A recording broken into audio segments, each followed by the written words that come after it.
जय श्री कृष्णा। आज हम बात करेंगे ग्रहण की। ग्रहण को लेके आजकल बहुत अफवाहें उड़ रही हैं। कोई कहता है 25 को ग्रहण है, कोई कहता है 26 दिसंबर को ग्रहण है। तो ग्रहण की सच्चाई है क्या? ग्रहण कब है? ज्योतिष क्या कहती है, पंचांग क्या कहते हैं और विज्ञान ने क्या कहा है? जितने भी हमारे भौगोलिक इंसिडेंट्स होते हैं उनकी जानकारी जिन जिन संस्थानों से मिलती है उन सभी से संपर्क करने के बाद हमने यह वीडियो बनाया है आपके लिए, जिससे कि आप तक सही जानकारी पहुंच सके कि ग्रहण है या नहीं है, अगर है तो किस दिन है, और ग्रहण में आपको क्या क्या चीज़ें नहीं करनी चाहिए, क्या क्या सावधानियां आपको बरतनी चाहिए। जो गर्भवती माताएं बहनें हैं उनको किन किन विशेष बातों का ध्यान रखना चाहिए। देखिए, जो ग्रहण होता है ना, वो एक खगोलीय घटना होती है, परंतु उसका प्रभाव पृथ्वी पर बहुत अधिक होता है, पृथ्वी वासियों पर बहुत अधिक होता है। अगर हम अपने नियमों के अनुसार बात करें या परंपराओं की बात करें तो ग्रहण वह समय होता है जिस समय आपको अनेकों नियमों का पालन करना होता है। यदि आप उन नियमों का पालन ना करें तो आपको हानि हो सकती है। हानि किसी भी प्रकार की हो सकती है। आपको आपकी आंखों की रोशनी जा सकती है, गर्भवती माताओं बहनों के गर्भ को हानि हो सकती है, गर्भस्थ जो शिशु पल रहा है उसकी क्षीणता हो सकती है, या अन्य किसी प्रकार की शारीरिक परेशानी भी आपको हो सकती है। इसीलिए ग्रहण में जो ग्रहण के नियम हैं उनको जानना आवश्यक है। और यदि ग्रहण है तो उसका सूतक समय क्या रहेगा, कितने बजे से कितने बजे तक सूतक लगेगा और कब सूतक समाप्त होगा, कब ग्रहण लगेगा, कब समाप्त होगा, ये जो सही जानकारी है ना वो हम आपके लिए लेके आए हैं। क्योंकि हमारा जो उद्देश्य है वो ये कि हमारा एक प्रतिष्ठित YouTube चैनल है जिस पर हम सही और ऑथेंटिक जानकारी देते हैं, और हम कहते भी हैं कि जो जानकारी हम दे रहे हैं ये इस चीज़ पर आधारित है। हम कभी ये नहीं लिखते कि हमें इसके विषय में नहीं पता है, कि कोई ये क्लेम नहीं कर। हम सीधा कहते हैं कि हम इस आधार पर कह रहे हैं, इस पंचांग में लिखा है, इस पुराण में लिखा है, इस किताब में लिखा है, इस संस्थान में लिखा है। तो हम इधर उधर की बातें नहीं करते, हम सीधी बातें करते हैं, सटीक बातें करते हैं। और हमारा उद्देश्य है कि जो इधर उधर की भ्रम की जो अवस्था पैदा कर दी जाती है, सनातन धर्म में जो भ्रम फैलाया जा रहा है, कुछ ऐसे लोग हैं जो न जाने किन किन नामों से काम कर रहे हैं, परंतु कई बार ऐसा भी होता है कि वो दूसरे धर्म से संबंधित लोग होते हैं और हमारे धर्म को बदनाम करने के लिए भी बहुत से अनेक वीडियोस बना देते हैं, जिससे कि हमारा जो धर्म है उसको हानि होती है, उसकी बदनामी होती है। तो हमारा जो ज्योतिष संस्थान है उसका उद्देश्य केवल यही है कि सनातन धर्म, हिंदू धर्म को मानने वालों तक सही जानकारी पहुँचे, जो ऑथेंटिक जानकारी है उसके अनुसार ही वो पूजा पाठ के कार्य करें। और जैसे ही हमें ये पता लगा कि इस प्रकार भ्रम फैलाया जा रहा है, हमारे पास बहुत से हमारे दर्शक हैं, हमारे बहुत से ऐसे भी लोग हैं जो हमारे कार्यालय पर आते जाते हैं। उन्होंने जब इस प्रकार का सवाल किया कि पंडित जी ग्रहण बता रहे हैं 25 तारीख को, हमने यूट्यूब पे देखा, हमने इस चैनल पे देखा, ग्रहण बता रहे हैं 26 दिसंबर को, ये ग्रहण का क्या है क्या नहीं है। तो फिर हमने भी सोचा कि क्यों ना ग्रहण के बारे में सही जानकारी एकत्र की जाए और आपको बताया जाए कि ग्रहण है किस दिन और क्या समय रहेगा उस ग्रहण का और क्या सावधानियां आपको बरतनी चाहिए। जानकारी आरंभ करें उससे पहले आपसे निवेदन है कि कृपया अपनी इच्छा पूर्ति के लिए और ग्रहण से किसी प्रकार की हानि आपको ना हो, उससे भगवान शंकर आपकी रक्षा करें, इसके लिए कमेंट बॉक्स में अवश्य लिखें ओम नमः शिवाय या जय शिव शंकर। भगवान शंकर का मंत्र या नाम जब भी लिखा जाता है तो उससे एक सकारात्मक ऊर्जा उत्पन्न होती है। वह ऊर्जा आपके जीवन की अनेकों कामनाओं को पूरा करती है, आपको संकटों से बचाती है। इसीलिए संकटों से बचने के लिए, ग्रहण के दुष्प्रभाव से बचने के लिए आपको अवश्य ही ओम नमः शिवाय जपना चाहिए और कमेंट बॉक्स में भी ओम नमः शिवाय या जय शिव शंकर अवश्य लिखना चाहिए। अब बात करते हैं ग्रहण की। तो ग्रहण जिस दिन भी होता है उस दिन आपको सूतक लगने से पहले कुछ मूलभूत सावधानियां बरतनी होती हैं। क्या हैं वो सावधानियां? सबसे पहले तो ग्रहण का सूतक लगने से पहले आपके घर में जितने भी लोग हैं वो अपना भोजन आदि कार्य कर लें, क्योंकि ग्रहण और सूतक के दौरान भोजन नहीं करना चाहिए। क्यों नहीं करना चाहिए? क्योंकि जब ग्रहण की अवस्था होती है ना, अगर वैज्ञानिक दृष्टि से भी देखें तो उस समय बहुत ही अति सूक्ष्म कण होते हैं जो विष का कार्य करते हैं, जो दूषित कण होते हैं, और वो हमारे भोजन के माध्यम से हमारे शरीर में प्रवेश कर जाते हैं और अनेक प्रकार की हानियां पैदा कर देते हैं। ये जो अति सूक्ष्म कण होते हैं क्यों उत्पन्न होते हैं? ये विषैले कण इसलिए उत्पन्न होते हैं क्योंकि हमारी पृथ्वी पर सूर्य की रोशनी किस लिए है? सूर्य का प्रकाश जीवन देने के लिए है, जीवन की रक्षा करने के लिए है। परंतु जब ग्रहण की अवस्था होती है तो सूर्य के प्रकाश की तीव्रता कम हो जाती है, सूर्य के प्रकाश की हानि होती है, और जब सूर्य का तेज पृथ्वी पर नहीं पहुंच पाता है, उस अवस्था में इस प्रकार के जो कण हैं वो तीव्र गति से बढ़ते हैं और आपके ऊपर प्रभाव डालते हैं। इसीलिए कहा जाता है कि ग्रहण के समय में भोजन नहीं करना चाहिए, क्योंकि भोजन करेंगे तो हवा के माध्यम से वो अति सूक्ष्म कण जो आपको दिखाई भी नहीं देते और वो विष के रूप में हमारे शरीर में प्रवेश करते हैं और हमें हानि पहुंचा सकते हैं। इसीलिए सलाह दी जाती है कि भोजन ना करें, क्योंकि सभी लोगों के लिए बहुत सावधानी बरत के भोजन बनाना और खाना संभव नहीं हो पाता है। अब बात आती है कि बहुत से लोग हैं जिनकी दवाइयाँ चल रही हैं, मेडिसिन पे हैं, वो बहुत अधिक समय तक, उनको लंबे समय तक भूखा नहीं रखा जा सकता। गर्भवती जो माताएं बहनें हैं उनको समय समय पर आहार की आवश्यकता होती है, उनको अधिक समय तक भूखा नहीं रख सकती। तो क्या किया जाए ऐसी अवस्था में? देखिए, कुछ लोग हैं जिनको इससे मुक्त रखा गया है। मुक्त रखा गया अर्थात उन पर इन नियमों का प्रभाव नहीं होता, परंतु सावधानी उनको बरतनी चाहिए, सावधानी अवश्य ही बरतनी चाहिए। जो गर्भवती माताएं बहनें हैं या बुजुर्ग हैं हमारे परिवार में, या कोई इस प्रकार का व्यक्ति है जो किसी बीमारी से पीड़ित है, अधिक समय तक उनको भूखा नहीं रखा जा सकता, वो ग्रहण करें, आहार लें, परंतु शुद्धता का ध्यान रखें। आहार इस प्रकार से लें कि बाहरी जो हवा है वो वहाँ तक ना पहुँचे और किसी भी प्रकार का जो विषाणु है वो उसको खराब ना कर पाए। सावधानी के साथ आप आहार ग्रहण करें तो आप जो गर्भवती माताएं बहनें हैं वो आहार भी ले सकती हैं। जो छोटे बच्चे हैं जो भूखा नहीं रह सकते या बुजुर्ग हैं उनके लिए इससे छूट है, तो वो सावधानी के साथ आहार ग्रहण करें। बाकी सभी को आहार ग्रहण नहीं करना चाहिए। नियम तो कहता है कि सूतक से पहले ही आहार ग्रहण कर लेना चाहिए, इसके दौरान नहीं ग्रहण करना चाहिए, या फिर सूतक समाप्त होने के बाद। बात आती है कि जो घर में भोजन की सामग्री है, घर में जो वस्तुएं हैं उनको कैसे बचाना है दूषित होने से या उस नुकसान से, उस हानि से। उसके लिए हमारे सनातन धर्म में कुशा बताई गई है।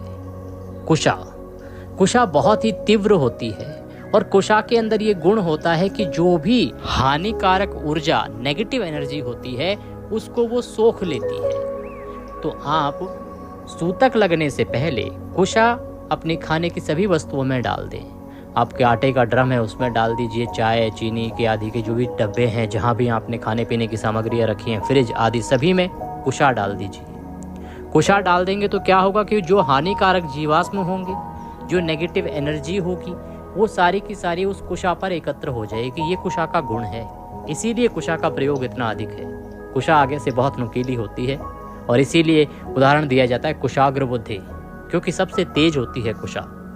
कुशा का महत्व सनातन धर्म में बहुत अधिक बताया गया है। हमने इसको संबंधित एक वीडियो भी बनाया था जिसमें हमने कुशा की विशेषताएं बताई थी और क्यों कुशा का प्रयोग सनातन धर्म में इतना अधिक बताया गया, उसका कारण भी आपको बताया था, तो उसको अवश्य देखिएगा। कुशा की बहुत अधिक महिमा है।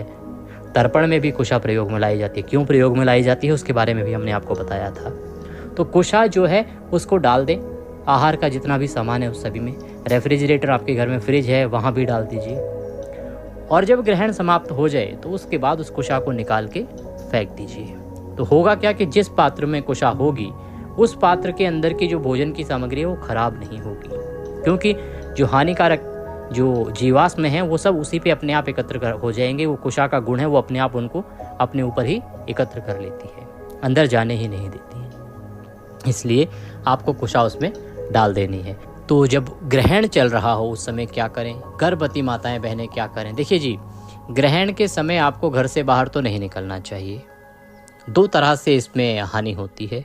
एक तो आप अगर आसमान की ओर देखेंगे तो आपकी रोशनी जा सकती है, इसको विज्ञान ने भी माना है। गर्भवती माताएं बहनें जो हैं उनके ऊपर भी ग्रहण का प्रभाव नहीं आना चाहिए, उनको ग्रहण में अधिक सावधानी बरतने की आवश्यकता होती है। तो वो क्या करें? गर्भवती माताएं बहनें जितनी भी हैं वो इस समय में कटाई बुनाई आदि का काम ना करें, कोई भी काटने का काम ना रखें, किसी भी प्रकार की नुकीली वस्तु को अपने पास ना रखें, किसी चाकू छुरी आदि का कोई काम ना करें।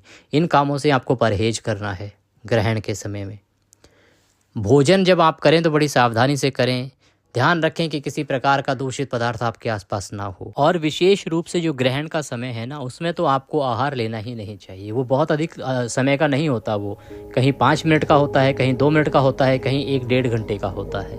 इतना ही ग्रहण का समय होता है। उस समय में तो आपको पानी भी नहीं पीना चाहिए, इसका आपको ध्यान रखना चाहिए। दूसरा, आपको इस समय में सोना नहीं चाहिए। माताएं बहनें जो भी हैं, जो गर्भवती हैं, उनको सोना नहीं चाहिए ग्रहण के समय में। आप आराम से बैठ जाइए, लेट जाइए, पैर सीधे करके लेट जाइए, मतलब आप पीछे सराहना लगा लीजिए और आराम से बैठी हुई पोजीशन में, उस अवस्था में सोना नहीं है, परंतु सोना नहीं है। और दूसरा, इस समय में आपको धार्मिक पुस्तकें पढ़नी चाहिए। आप श्रीमद् भागवत गीता पढ़ सकते हैं, आप पढ़ना चाहें रामायण पढ़ सकते हैं। कुछ भी ना हो तो आप गायत्री मंत्र का जप कर सकते हैं, या ओम नमः शिवाय बहुत उत्तम है। आप भगवान शंकर के ओम नमः शिवाय मंत्र का जप करें। इस प्रकार से अपने ग्रहण के समय को व्यतीत करें, भगवान की भक्ति करते हुए, भगवान में ध्यान लगाते हुए। इससे आप ग्रहण के समय में होने वाली परेशानियों से बच जाएंगे।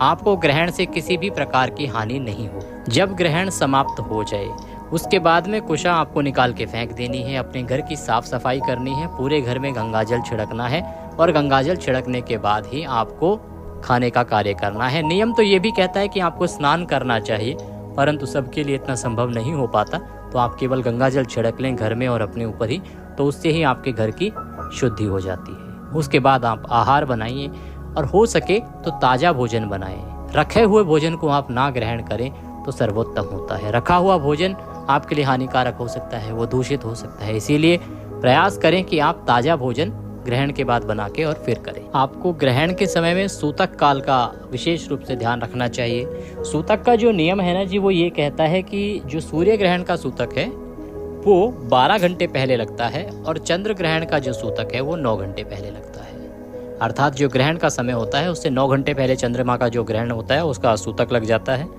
और जो सूर्य ग्रहण होता है उसका ग्रहण शुरू होने से ठीक 12 घंटे पहले सूतक लग जाता है। तो ये सूतक की विधि है, इसके अनुसार आप अपने कार्यों को कर सकते हैं।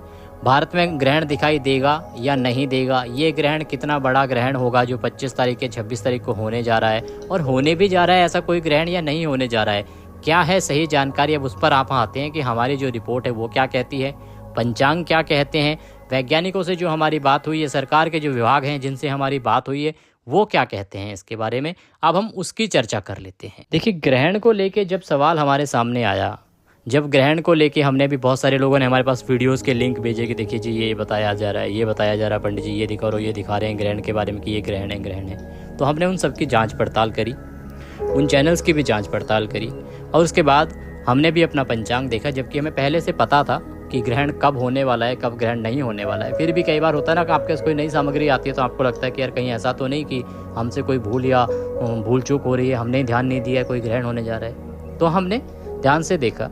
देखिए, पंचांग की अगर आप बात करें तो पंचांग में कहीं भी इस ग्रहण का वर्णन नहीं है।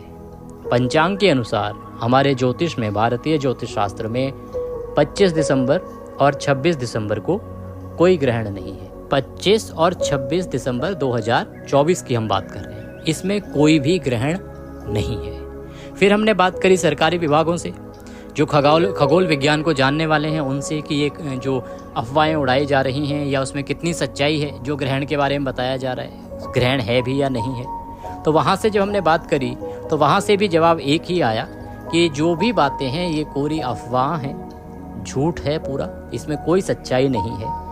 25 दिसंबर 2024 और 26 दिसंबर 2024 को ग्रहण नहीं है। इसके अलावा आप सामान्य ज्ञान की अगर बात करें तो आप सभी जानते हैं कि ग्रहण या तो अमावस्या पर लगता है या तो पूर्णिमा पर लगता है। 25 और 26 दिसंबर में ना तो पूर्णिमा है और ना ही अमावस्या है, तो ग्रहण लगने का सवाल ही कहाँ से आ गया। ये बहुत से लोग हैं जो न जाने या तो कुछ अफवाह फैलाना चाहते हैं यूट्यूब के माध्यम से, लोगों को भ्रमित करना चाहते हैं, या हो सकता है कि वो उनका उद्देश्य ये हो कि उनके अधिक से अधिक व्यूज़ आएँ, आप लोग उनको देखें तो उससे शायद उनको कुछ कमाई का साधन बनता दिखता होगा, इसलिए शायद वो इस प्रकार की अफवाह के वीडियो बना देते हैं। मेरी उन लोगों से भी प्रार्थना है कि इस प्रकार से लोगों को भ्रमित ना करें, क्योंकि उनका एक ये झूठा वीडियो अनेकों लाखों करोड़ों लोगं को परेशान कर देता है। देखिए कितने ही लोग तो हमें सवाल कर चुके हैं, हमसे पूछ चुके हैं, तो सोचिए कितने लोग परेशान हो रहे होंगे। लोगों ने हमसे आज सुबह से कभी फ़ोन पे कोई पूछ रहा है, कभी कमेंट करके कोई पूछ रहा है, कहीं व्हाट्सएप पे लोग पूछ रहे हैं कि ग्रहण ग्रहण ग्रहण। तो लोगों ने इतनी अफवाह फैला दी है ग्रहण को लेके। तो मेरी सबसे प्रार्थना है कि इस प्रकार की अफवाहों से बचें। ये कोरी अफवाह हैं। अभी 25 दिसंबर 26 दिसंबर को कोई ग्रहण नहीं है। यहाँ तक कि एक चीज़ और अश्योर करूँ मैं आपको कि 2024 में तो कोई ग्रहण है ही नहीं। अब जो भी ग्रहण होगा वो 2025 में ही होगा। 2024 में कोई ग्रहण नहीं है, 2025 में ही ग्रहण होगा, और वो ग्रहण होगा 2025 के पहले 3 महीनों में। उसकी जानकारी भी हम आपको जल्दी ही देंगे कि वो कौन से महीने में किस तिथि पर कब ग्रहण होने जा रहा है, उससे संबंधित वीडियो हम बनाएंगे। अगर आप इस चैनल पर नए हैं और चैनल को सब्सक्राइब नहीं किया है तो आप कृपया सब्सक्राइब कर लीजिए। इसका लाभ ये होगा कि कभी भी आपको भ्रमित नहीं होना पड़ेगा। हम वही जानकारी देते हैं जो सही होती है, सटीक होती है, सच्ची होती है। हम आपको भ्रम से बचाते हैं। हमारे जितने भी सब्सक्राइबर्स हैं वो इसीलिए हमारे साथ जुड़े हैं क्योंकि हमने हमेशा भय की अवस्था में उनको बचाया है।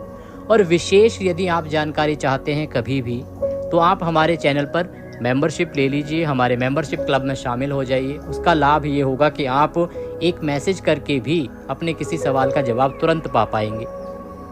इसके लिए आप सभी जानते हैं कि आजकल चैनल की मेंबरशिप होती है, एक बहुत ही कम हमारी मेंबरशिप है, 150 रुपये के आसपास। तो आप वह मेंबरशिप से भी हमसे जुड़ सकते हैं और उसका लाभ ले सकते हैं कि आपके टिप्स पे रहेगा। आप जब चाहें वहाँ पे कमेंट करके पूछिएगा और हम यहाँ से जवाब दे देंगे कि ग्रहण है या नहीं है, या कोई और जानकारी चाहिए किसी तिथि के बारे में, किसी व्रत के बारे में, किसी शादी ब्याह के बारे में कुछ और पूछना हो तो आपको जवाब वहाँ मिलता रहेगा। इसलिए आपको चैनल की विशेष मेंबरशिप ज्वाइन कर लेनी चाहिए, जिससे कि आप हमारे विशेष मेंबर बन जाएंगे तो हम भी आपके साथ सीधा संपर्क कर पाएंगे। दूसरा, आप चैनल को बढ़ावा देने के लिए और इसके लिए कि हम एक सही कार्य कर रहे हैं, समाज में विकास का और समाज को भय से बचाने का कार्य कर रहे हैं, तो स्पेशल थैंक्स के रूप में भी अपना सहयोग राशि दे सकते हैं। स्पेशल थैंक्स का एक ऑप्शन आता है यहाँ पर, सुपर थैंक्स उसको कहते हैं। सुपर थैंक्स में आप जो भी राशि देना चाहें उस राशि को आप हमें भेज सकते हैं और थैंक यू के रूप में सुपर थैंक्स हमें अवश्य ही भेजें। इसका लाभ ये होगा कि हम एक तो आपके साथ सीधे कनेक्ट हो जाएंगे, हम एक दूसरे के साथ जुड़ जाएंगे। दूसरा, हमें भी लगेगा कि हमने एक सही जानकारी आपको दी तो आपने वो हमें एप्रिसिएशन दिया है। ये थी जानकारी ग्रहण के बारे में। आशा करते हैं कि आपको सभी सही चीज़ें समझ आ गई होंगी। जानकारी अच्छी लगी हो तो लाइक अवश्य कीजिएगा, और क्योंकि ये वीडियो सबके लिए फ़ायदेमंद है, जितने भी आज के समय में सब परेशान हैं ग्रहण को लेके, तो आप कृपया अधिक से अधिक लोगों तक पहुंचाइए ताकि वो जान सकें कि ग्रहण है भी या नहीं है, वो भी इन अफवाहों से बच सकें। भगवान शंकर सबका भला करें। कमेंट बॉक्स में लिखिए जय शिव शंकर या ओम नमः शिवाय। आपकी सभी मनोकामनाएं पूर्ण होंगी। जय श्री कृष्ण।